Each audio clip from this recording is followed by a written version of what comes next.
Thank you for auditing Professor Skye's Record Review, the always positive new music review show hosted by a French professor, today with Goat. Say hi, Goat. So, I want to talk a little bit about Billie Eilish's new song, My Future. And the context I want to discuss this song in, it just came out yesterday, is people have asked me, hey, it's pretty cool that your kids are, like good music. How do you get your kids to like good music? And so I want to give a review of this album while also talking about how to help your kids like good music. It's not an album. Thank you. How to review this song while raising very powerful kids who are willing to speak truth to the power of the dad. So, there's a couple ways to do it. The main thing I would say, rule number one, is wheels on the bus, just get it right out. Never, if they want to listen to it, make them listen to it at school. That song emphasizes bad things about music, that it's supposed to do things for you, that you're supposed to like it, it's supposed to be cute, you're supposed to do something. That song is the devil. That's it. And in general, I would say steer away from children's music. You can listen to music that's good for children. Yellow Submarine is a great song. Why not listen to that as opposed to a song that's dedicated to children? Because if you teach children that music is only for a certain age, then they're going to go through their whole life just like that. And they will never get to be cool 42-year-olds like me thinking that Billie Eilish is really quite great. Another thing to do is to expose them to good music, but intentionally. Not just like, oh, I love listening to Zeppelin when I was a teenager, so you're going to like Zeppelin too. I don't do that. I did love Zeppelin as a teenager. But what I've done in particular is I've focused on like certain styles of music and getting them accustomed to it. Number one, every single Sunday morning, we listen to this album by Velvet Underground. Every single morning. If my daughter were here, she would tell you it's true. I imagine Goat could tell you that it's true too. Is it true, Goat? Yeah, it's really true. And part of the reason is that this album is accessible, it's catchy, but it also teaches a lot about avant-garde music, about the shape of music.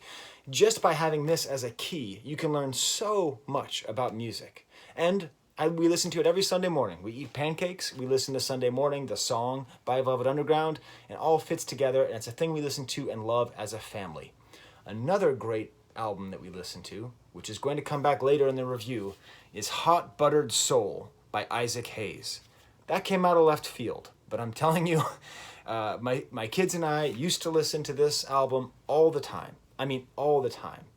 And it teaches a lot about song structure, about how songs can sound cheesy but still be good, teaches about songwriting, teaches about soul, teaches about funk, teaches about so many things that a lot of kids don't know.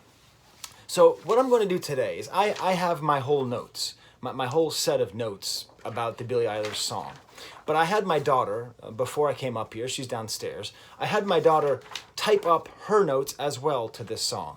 Because this is the most important part about getting your kids to like good music. It is once they start developing a musical taste, take it deadly seriously. My daughter started liking My Chemical Romance. I had never heard them. I had made fun of them for being a Hot Topic band. I checked my sexism, and I listened to them. Well, when she let me. I listened to them when she let me, okay? And the nice thing about that is eventually your kids start liking good music. If you train them well, if you teach them well. Not train. Don't train, actually. If you teach them well, and then you let them go, they will bring back good music to you. And when they do that, you have to support that too. You have to go out to the Record Archive in Rochester, New York, and buy the album. You have to go to the Record Archive in Rochester, New York, and buy the other album. You have to be in line at Michael's trying to buy some craft supplies to get through the pandemic and buy the Billie Eilish book and give it to your daughter. You have to even go to the world's worst place, the Hot Topic in Victor, New York, with the woman with the things in her ears that go down like that tries to upsell me on every single thing. I walk in the store. Would you like to buy something? Yeah, I'll buy one thing. Would you like to buy two things? Okay. Would you like to buy three things? What's that woman's name again? I'll have to ask my daughter. You have to go into Hot Topic and buy cool t-shirts like this. She's wearing it right now. You have to support it and you have to encourage it because that's what develops taste. That's what develops a great father-son, father-goat, father-daughter relationship that keeps things going. And even, they might end up becoming more creative themselves, like my daughter did this drawing of Billie Eilish. My daughter has started making music on GarageBand. And a lot of it is from this inspiration and with this kind of encouragement. So there's 5 minutes. There's my lesson, how to help your kids like good music. Let's actually talk about the song. instead of me telling you my notes, let's go through and read my daughter's notes. Let me just check to see if it's okay. Hey, we're going to read your notes on the video. Is that okay? Okay, sounds like it's going to be good. First thing she says is good choice of rhyming and words. What do you think she meant by that, Goat? Like the beginning where it's like the mirror Yes. kind of like verse where she talks about the reflection and Yes. stuff like that. I think that's really good. I don't even know the first word that she said. Well, the rhyming that you're talking about is rhyming reflection and complexion. Yeah, right? that was really good. But I would say that these words are so interestingly chosen. It actually reminds me of a song I used to sing with my daughter by Franz Gall, Poupée de cire, Poupée de son, in which pop stars often feel as though they don't have a voice, that all they are is just a reflection. And I think her saying in the beginning of this song, I am just a mirror, you can't tell that I'm not here, shows the kind of weird dissociative power that it has to be a pop star. Just like, I'm not here, I am just reflecting what you are trying to find in yourself. And maybe that's what she would even say to my daughter, that this drawing is not actually a drawing of Billie Eilish. This is a drawing that my daughter is doing of herself. It wasn't actually, that isn't a drawing, it was for a school project. Okay, it's for a school project. My daughter also did a Billie Eilish drawing, but she thinks it looks bad, so she wouldn't show it to us. It was really bad. Now, you're also saying interesting, she also said an interesting way of singing. What do you mean about that? I wouldn't really call it. Also, why is her room so hot? Whew, the air conditioning. I don't really would call it swooning, but it was kind of like. Oh, you mean like crooning? Yeah, crooning. Yeah. Yes. That it was. Yeah, I saw that she wrote swooning in there. Yeah, kind of crooning. What I would say is it's basically jazz vocalists, which is funny because my daughter had a music teacher who constantly tried to get her to sing like a jazz cat. And eventually we had to find a different teacher because my daughter did not want to be a jazz cat. But I would agree, the way that we see the vocals on here, they're not short vocals, they're not affected vocals, they're very clean and very long, languid melodies, right? Like, how would you say she sings the word I in this song? It's like really long. Yeah, it's like right? Mostly it's descending, sometimes it's ascending. I think it's intentional that she's putting so much emphasis on these vowels. And it's funny because my daughter is taking now voice lessons with an opera singer. And the opera singer always tells her you have to emphasize vowels, right? Mm-hmm. That's why you can't do good operas in French. Okay, let's see the next note here. Starts kind of slow and a little bit sad. Yeah, did you feel that? I mean, did she feel? Do you think it's sad, Goat, in the beginning? I mean, it's not sad. It's just a little bit down. Yeah, what I found interesting is the opening, the choice of instrumentation here, and this is what I always tell just everything that an artist does is a choice. I just reviewed that Lupe Fiasco album, and it's all about what is man-made, what is human-made, and this song is a great example of that, of like everything is a choice. So it starts off and it's just a voice and a smoky keyboard.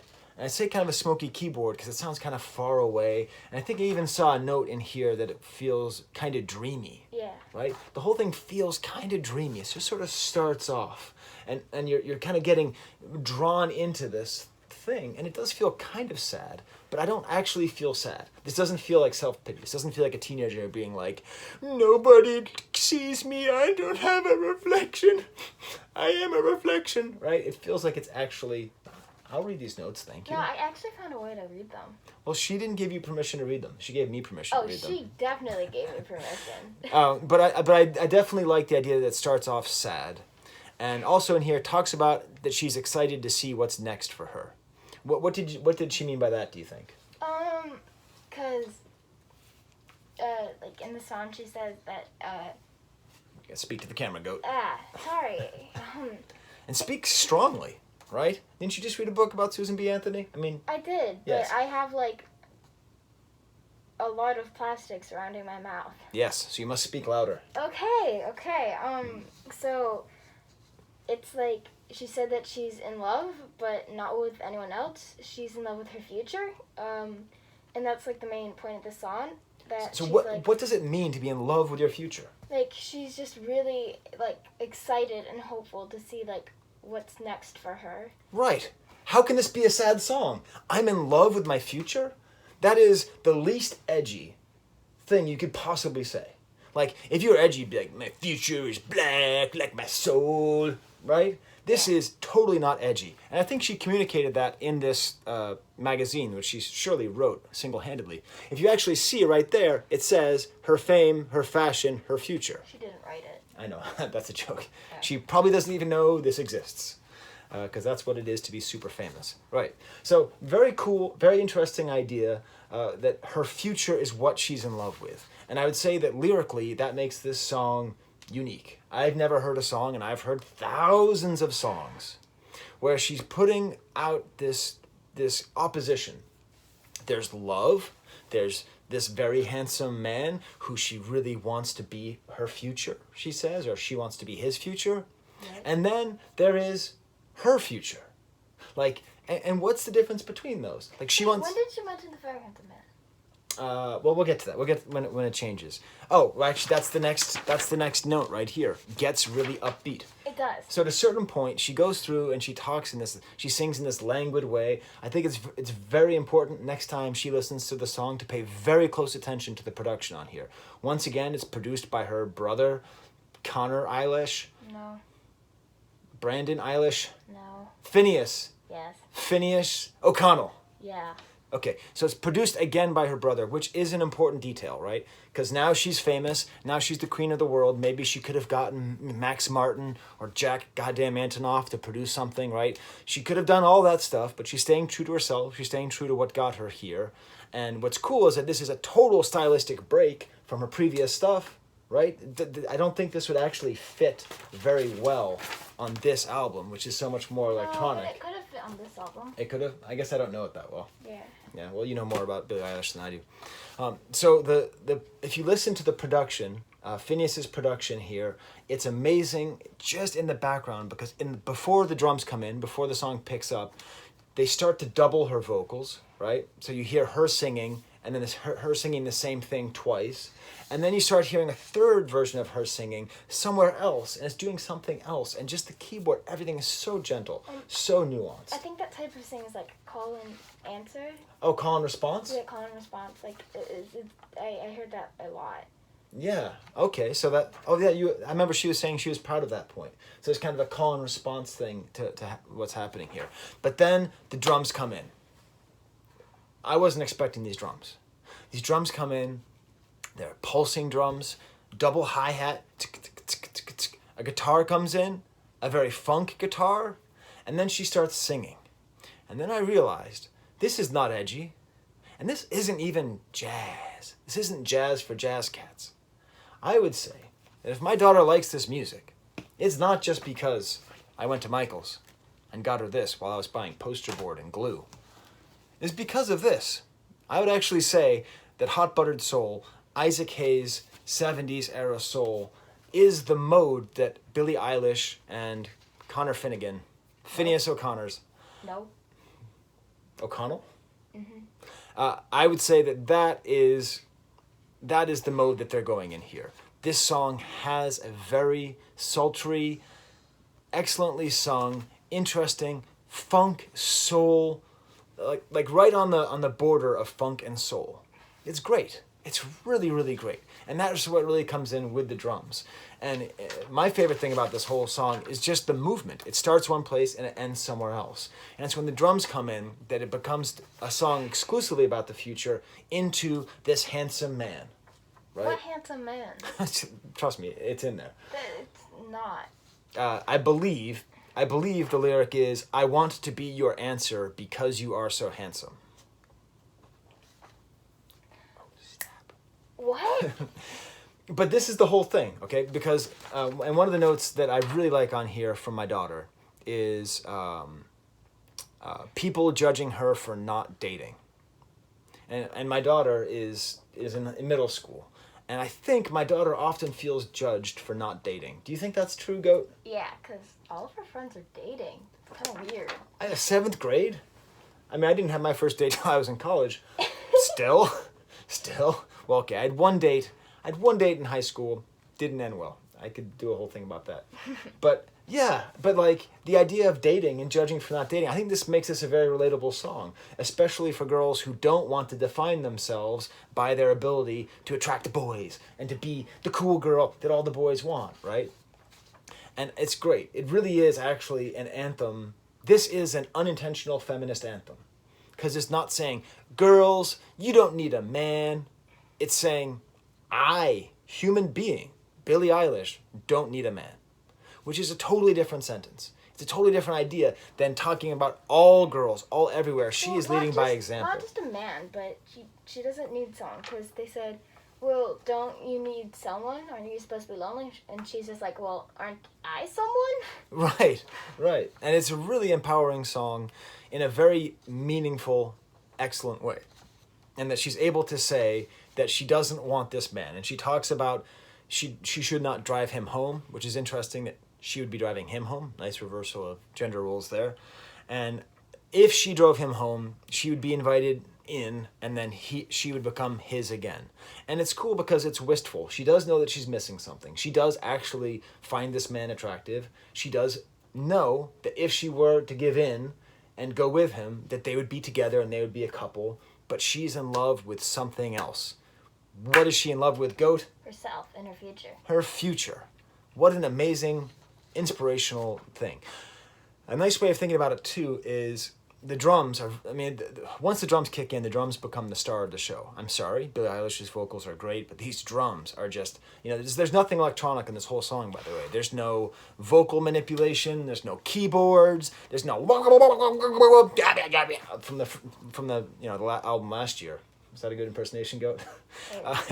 So it's all like acoustic instrumentation, and the drums at one point, the double hi-hat drops out, and that's when she starts saying, you'd invite me, I'd be yours again. It becomes a single hi-hat, and that just emphasizes and creates a little bit of structure to a song which doesn't actually have that much structure.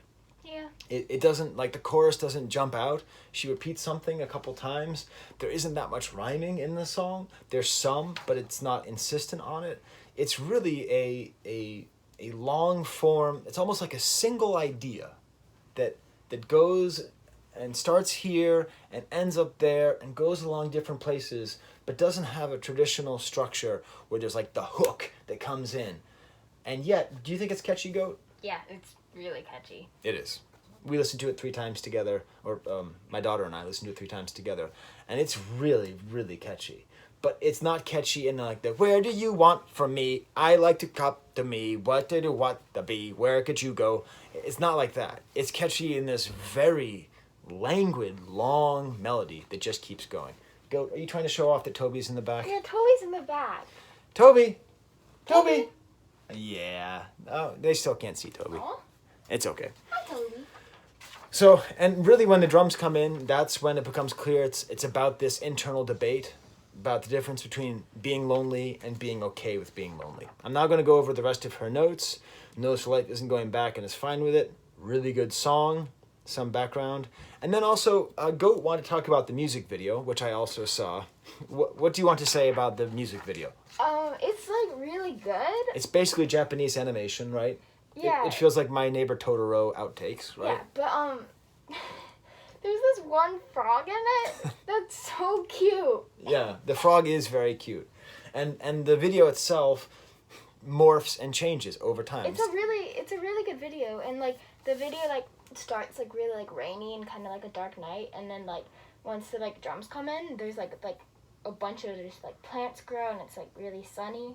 Yeah, it seems to echo it quite well. We're trying to make a little bit of noise here to see if Toby's going to wake up. Toby? Toby. All right. Well, oh, Bobo! Bobo. That usually gets up Toby.